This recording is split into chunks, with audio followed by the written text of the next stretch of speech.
दुनिया का सबसे बड़ा लोकतंत्र होने के दम भरने वाला हमारा देश असल में एक इवेंट मैनेजमेंट कंपनी बन चुका है। यहाँ चुनाव उत्सव नहीं बल्कि जनता की आंखों में धूल झोंकने का सुनियोजित व्यापार है। आप जिसे अपनी वैचारिक लड़ाई समझते हैं, बीजेपी समर्थक बनाम कांग्रेस समर्थक, सपा समर्थक बनाम आम आदमी पार्टी समर्थक, असल में एक स्क्रिप्टेड कुश्ती है। अखाड़े के बाहर ये सब एक थाली के चट्टे बट्टे हैं जो पर्दे के पीछे हाथ मिलाते हैं और कैमरे के सामने आपको एक दूसरे का गला काटने के लिए उकसाते हैं। जिस दिन आपने समझ लिया कि यह लड़ाई पार्टी बनाम पार्टी नहीं बल्कि जनता बनाम सरकार है, उस दिन इन सफेद पोशों की दुकानें सील हो जाएगी। नफरत का ईंधन और सत्ता की गाड़ी नेताओं का सबसे बड़ा हथियार है पहचान। वो जानते हैं कि जब तक आप हिंदू मुस्लिम सौड़ या दलित बनकर सोचेंगे तब तक आप नागरिक बनकर सवाल नहीं पूछेंगे। वह आपको झंडों के रंगों में उलझाए रखने की, ताकि आप अपनी जेब के खालीपन, रसोई की महंगाई को भूल जाएं। पार्टियों का अस्तित्व आपकी एकजुटता में नहीं बल्कि आपके बंटवारे में है। एक पार्टी डर बेचती है तो दूसरी सुरक्षा का भरम, लेकिन हकीकत यह है कि जब दंगे होते हैं या आर्थिक मंदी आती है तो किसी नेता का बच्चा सड़क पर नहीं मरता। वो आपका भाई, आपका पड़ोसी, आपका दोस्त होता है जो सोशल मीडिया पर एक दूसरे को गालियां दे रहा होता है। चुनाव 5 साल की गुलामी का नवीनीकरण है।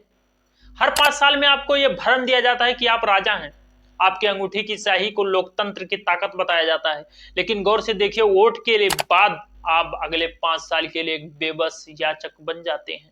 चाहे सत्ता में ये आए या बी, सिस्टम का चरित्र बदलता नहीं है।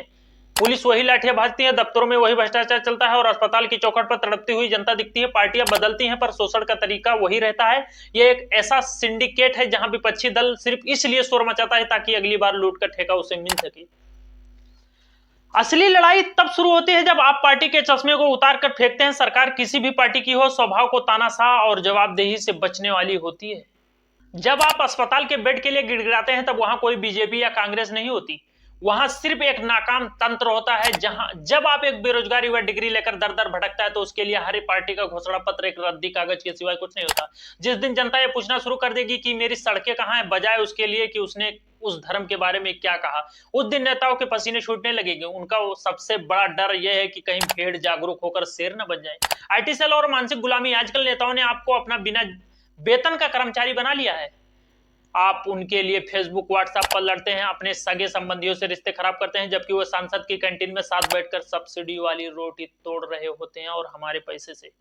ये वैचारिक कट्टरता दरअसल एक मानसिक जेल है। नेता चाहते हैं कि आप उनके फैन बने रहें, समीक्षक नहीं, क्योंकि फैन गलतियों पर भी ताली बजाता है जबकि नागरिक कॉलर पकड़कर हिसाब मांगता है। धंधा बंद करने का तरीका, जवाबदेही की चोट। इन पार्टियों का धंधा तभी बंद होगा जब हम भक्ति का त्याग करेंगे।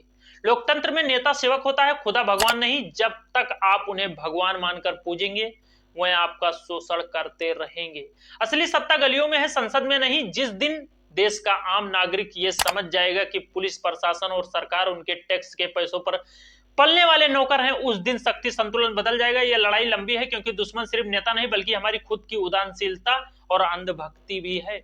जागने का वक्त। पार्टियों के मोहजाल से बाहर निकलिए। याद रखिए, आपके बच्चों की शिक्षा, आपके परिवार का स्वास्थ्य, आपके बुढ़ापे की सुरक्षा किसी झंडे के रंग पर निर्भर नहीं करती। यह निर्भर करती है कि आपकी उस हिम्मत पर जिसने आप सरकार की आंखों में आंखें डालकर सवाल पूछ सकें। नेताओं को उलझाने रखना उनका काम है और उलझने का इनकार करना आपका अधिकार है। जिस दिन जनता एकजुट होकर सरकार के सामने खड़ी हो जाएगी उस दिन इन राजनीतिक महलों की नींव हिल जाएगी। ये पार्टियां मसीहा नहीं, वो आदमखोर हैं जो तुम्हारी लाशों की राजनीति करके अपनी सत्ता की भूख मिटाती हैं। जिस दिन तुम भक्त से इंसान बन गए, इस दिन इन डकैतों का चेहरा खुल जाएगा। आप जनता हैं, सवाल कर सकते हैं। अगर आप सरकार के तलवे नहीं चाटते, किसी नेता का तलवे नहीं चाटते, किसी एमएलए एमपी का तलवे अगर नहीं चाटते, तो आप सवाल कर सकते हैं। जय हिंद।